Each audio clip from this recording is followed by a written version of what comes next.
सुप्रभात प्यारे बच्चों, मैं डॉक्टर दीपा द्विवेदी, प्रवक्ता हिंदी, केश कुमारी राजकीय बालिका इंटर कॉलेज सुल्तानपुर से आप सबका अपने इस वीडियो क्लास में स्वागत करती हूँ। बच्चों, आज के इस वीडियो में हम लोग जगन्नाथ दास रत्नाकर जी द्वारा रचित गंगा अवतरण शीर्षक कविता से 4 छंदों का अध्ययन करेंगे। शीर्षक है गंगावतरण। इसके रचयिता हैं बच्चों जगन्नाथ दास रत्नाकर जी। संदर्भ है इसका हिंदी साहित्य और ब्रजभाषा काव्य के मर्मज्ञ, अपनी कविता के माध्यम से ब्रजभाषा के पुराने कवियों को भी टक्कर देने में समर्थ बाबू जगन्नाथ दास रत्नाकर जी द्वारा रचित गंगावतरण से प्रस्तुत पद उद्धृत है। बच्चों, आपको बताते चलें, गंगावतरण खंड काव्य में रत्नाकर जी ने सगर पुत्रों के उद्धार के लिए महाराजा भागीरथ की तपस्या के परिणामस्वरूप गंगा के पृथ्वी पर आगमन का वर्णन किया है। प्रस्तुत छंदों में गंगा के आकाश से पृथ्वी की ओर तीव्र वेग से आने एवं शिव जी की जटाओं में धारण किए जाने का काव्यमय चित्रण कवि ने किया है। पहला और दूसरा पद देखेंगे।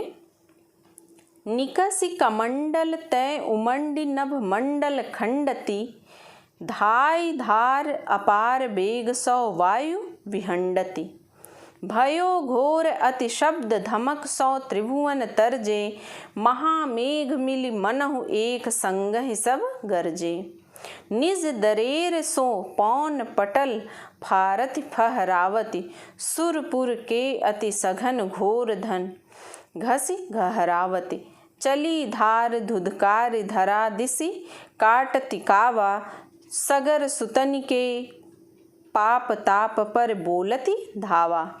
इसका प्रसंग है बच्चों, प्रस्तुत पद में कवि रत्नाकर जी ब्रह्मा जी के कमंडल से अपार वेग के साथ निकलती हुई गंगा का ओजपूर्ण वर्णन करते हुए कहते हैं कि निकसि कमंडल तय उमंडी नभ मंडल खंडति। ब्रह्मा जी के कमंडल से निकलकर गंगा की धारा बड़े ही उल्लास और उद्वेग के साथ उमड़कर नभमंडल खंडति आकाश मंडल को चीरती हुई धाई धार अपार बेग सौ वायु विहंडति वायु को विखंडित करती हुई तीव्र वेग के साथ दौड़ चली। भयो घोर अति शब्द धमक सौ त्रिभुवन तरजे। वेग के साथ गंगा के आगे बढ़ने पर भयंकर शब्द हुआ और उसकी धमक से तीनों लोक भयभीत हो गए। त्रिभुवन तरजे, तरजे का अर्थ होता है भयभीत होना, तो उसकी धमक से, उस आवाज से त्रिभुवन अर्थात तीनों लोग भयभीत हो गए। महामेघ मिल मनहु एक संगहि सब गरजे। गंगा के उतरने का वेग इतना प्रचंड था कि मानो प्रलय काल के बादल मिलकर एक साथ गरज रहे हों। निज दरेर सो पौन पटल फारति फहरावति। दरेर का अर्थ होता है धक्का।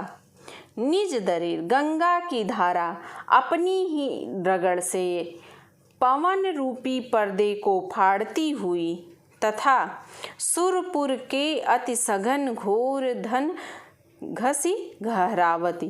कहते हैं स्वर्ग लोक के अत्यंत घने बादलों को घिसती हुई, कोलाहल करती हुई चली धार धुधकार धरा दिस काटति कावा।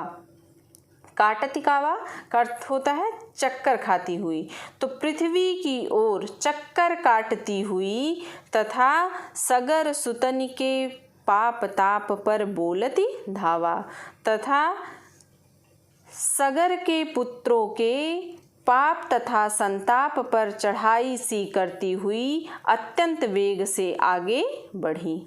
तो गंगा पृथ्वी की ओर चक्कर काटती हुई तथा राजा सगर के पुत्रों के पाप तथा संताप पर चढ़ाई करती हुई अत्यंत वेग से आगे बढ़ी।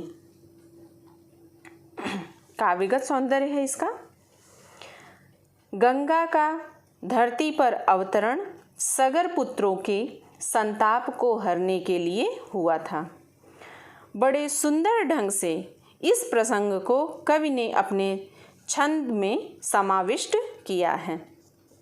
भाषा ब्रज भाषा का प्रयोग है। शैली मुक्तक काव्य शैली है। रस यहाँ पर वीर रस का प्रयोग है। छंद रोला छंद है। अलंकार अनुप्रास रूपक एवं उत्प्रेक्षा अलंकार का प्रयोग है। गुण ओज गुण है और शब्द शक्ति लक्षणा शब्द शक्ति का प्रयोग किया गया है। तीसरा पद पढ़ेंगे अब हम लोग। स्वाति घटा घहराति मुक्ति पानी सौ पूरी केधो आवति झुकति शुभ्र आभा रुचिरूरी मीन मकर जल व्यालन की चल चिलक सुहाई सो जनु चपला चमचमति चंचल छवि छाई। इसका प्रसंग है बच्चों। प्रस्तुत पद में कवि रत्नाकर जी ब्रह्मा जी के कमंडल से अपार वेग के साथ निकलती हुई गंगा जी की सुंदर छवि का वर्णन करते हुए कहते हैं कि स्वाति घटा घहराति मुक्ति पानी सौ पूरी। आकाश से धरती पर उतरती हुई गंगा की श्वेत धारा को देखकर कवि कहते हैं कि ऐसा प्रतीत होता है मानो मोतियों की आभा से परिपूर्ण स्वाति नक्षत्र के मेघों का समूह उमड़ रहा हो। केधो आवति झुकति शुभ्र आभा रुचिरूरी। केधो अथवा सुंदर श्वेत ज्योति धरती की ओर झुकी हुई चली आ रही हो। आवति झुकति शुभ्र आभा रुचिरूरी कि सुंदर श्वेत ज्योति धरती की ओर झुकी चली आ रही हो। मीन मकर जल व्यालन की चल चिलक सुहाई। कहते हैं कि गंगा के निर्मल जल में मीन अर्थात मछलियों, मकर अर्थात मगरमच्छों और जल व्यालन अर्थात जल सर्पों की चंचल चमक सो जनु चपला चमचमति चंचल छवि छाई। कहते हैं कि गंगा के निर्मल जल में मछलियों, मगरमच्छों और जल सर्पों की चंचल चमक ऐसे शोभा पा रही थी मानो चंचलता से परिपूर्ण बिजली चमचमा रही हो। काव्यगत सौंदर्य है इसका। गंगा की धारा का कवि ने अलंकारिक चित्रण किया है। कवि ने मुक्ति पानी कहकर गंगा की मोक्षदायिनी शक्ति की ओर भी संकेत किया है। भाषा ब्रज भाषा का प्रयोग है। शैली मुक्तक काव्य शैली का प्रयोग है। रस शांत एवं वीर रस है यहाँ। छंद रोला छंद है। अलंकार अनुप्रास श्लेष उत्प्रेक्षा एवं संदेह अलंकार का प्रयोग है। गुण ओज गुण शब्द शक्ति लक्षणा। चौथा पद अब हम लोग पढ़ेंगे बच्चों। रुचिर रजत में कै वितान तान्यो अति बिस्तर झरति बूंद सो झिलमिलाति मोतिन की झालर ताकै नीचे राग रंग के ढंग जमाए सुर बनितन के वृंद करत आनंद बधाए। इसका प्रसंग है बच्चों। प्रस्तुत पद में कवि रत्नाकर जी आकाश से पृथ्वी पर गिरती गंगा की पवित्र धारा की अनुपम शोभा का वर्णन करते हुए कहते हैं कि रुचिर रजत में कै वितान तान्यो अति बिस्तर।